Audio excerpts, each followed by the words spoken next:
the North Sea, and that's how you get into Germany, by sea, a war zone, and threatened to shoot or to sink any ships coming through.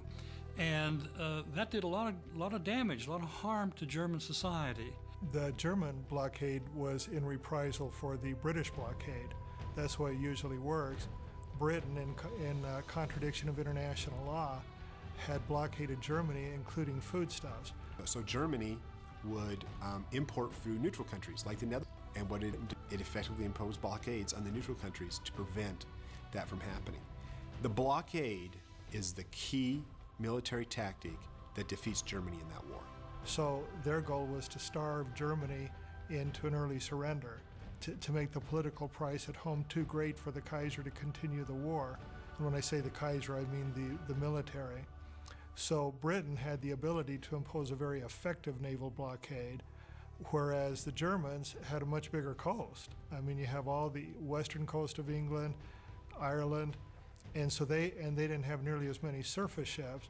So here's America supplying Britain, America with a virtually an endless supply of food and material and all the things that Britain needed to survive, and America would not trade with Germany, and so the Germans were furious with us, and so the only effective tool they had was this new creature called a U-boat, where you could launch a torpedo and sink a ship before it even knew that it had been observed. There was this thing called the cruise. The only effective tool they had was this new creature called a U-boat, where you could launch a torpedo and sink a ship before it even knew that it had been observed. The Lusitania wasn't as a sort of innocent, if you will, innocent passenger ship that people thought it was. It was still in the books as a British auxiliary cruiser, although the British had turned it over to civilian control. There was a lot of ammunition down in the hold. There were at least 300 Canadian soldiers, the Winnipeg Rifles, in civilian clothes.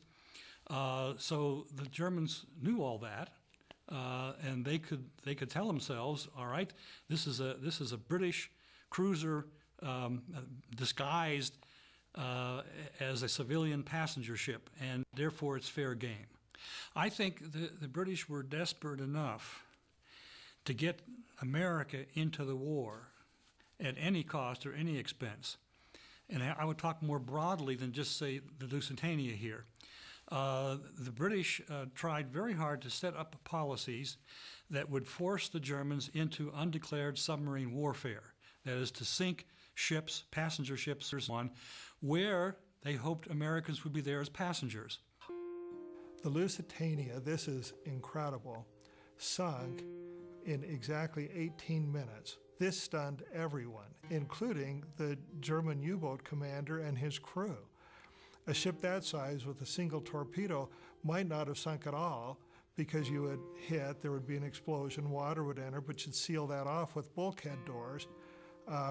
And so he waited for a time to see how many additional torpedoes he'd have to put into it, and he actually hesitated so they'd have time to evacuate. In less than 20 minutes, you go from having a wonderful sunny afternoon to you're in freezing cold water struggling for your life. You know, the personal stories of the people who die on the Lusitania or survive are very compelling. I think that's always very compelling when you have life or death situations where people have to show really what kind of person they are and find out themselves what kind of person they are. They like to talk about one of the richest men in America, Vanderbilt. The last that he was seen was giving up his life jacket to put on a woman and a baby. I find the sense of heroism that emerges in these type of situations inspiring.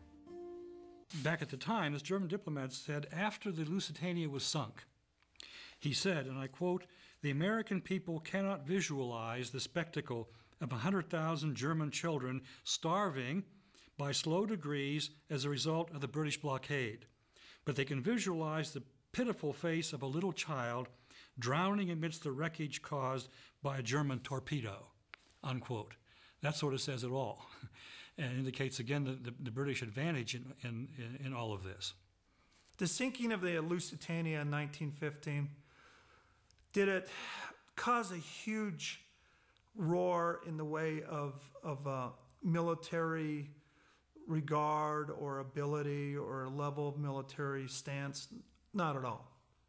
What it was a huge psychological issue. People realized, the common citizens on both sides of the conflict, that this was a real war, that any non-combatant could be a target, a victim at some time. And for the Americans especially, who's straddling this fence, trying to be isolationists, not wanting to get involved in this European war, when 128 Americans go down with this vessel, this prime, beautiful, magnificent British passenger vessel, when it goes under those waves in the North Atlantic, it was a huge shock. In spite of all its horror, we must regard the sinking of the Lusitania as an event most important and favorable to the Allies.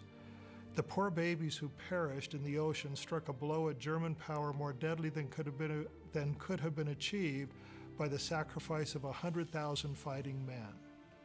So, in terms of the time, this was a momentous event, and the people understood it.